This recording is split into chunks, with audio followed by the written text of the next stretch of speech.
જય સિયારામ, જય દ્વારકાધીશ, જય પારના ઠાકર। રાજકોટ જિલ્લાના લોધિકા તાલુકાના પાલ ગામ મુકામે સુપ્રસિદ્ધ સતલંગ મંદિર સતતાંબેવ પીરની મોટી જગ્યા દ્વારા સતત ત્રીજા વર્ષે પાલ ઠાકરની રાવટીનું આયોજન કરે છે। દ્વારકા ચાલીને જતા પદયાત્રીઓ માટે 24 કલાક ચા, પાણી, નાસ્તો, સુવા બેસવાની વ્યવસ્થા, અમુક જરૂરિયાત દવાઓ જેમ કે તાવ છે, ઉધરસ, શરદી, પાટાપિંડી તેમજ સતત 24 કલાક 7 દિવસ મહાપ્રસાદનું આયોજન કરેલ છે।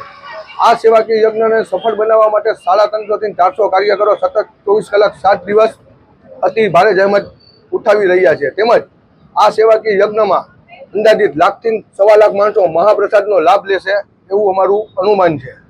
તેમજ આ કાર્યને સફળ બનાવવા માટે અમને પાલ ઠાકર સેવક ગણ, આંબેવપીર પરિવાર, નેસડો, પાલ ગામ ગ્રુપ સહિત જેનો અમને તન, મન, ધનથી ખૂબ જ સાથ અને સહકાર મળેલ છે, એમનો અમે આપના માધ્યમથી દિલથી આભાર વ્યક્ત કરીએ છીએ। બોલો પાલના ઠાકરની, આંબેવા પીરની। આ ત્રીજું વર્ષ છે। પહેલા વર્ષે 66,000 માણસોનું આયોજન હતું, બીજા વર્ષે 80,000નું હતું, અને આ વર્ષે 1 લાખ થી 1.25 લાખ માણસોનું આયોજન છે।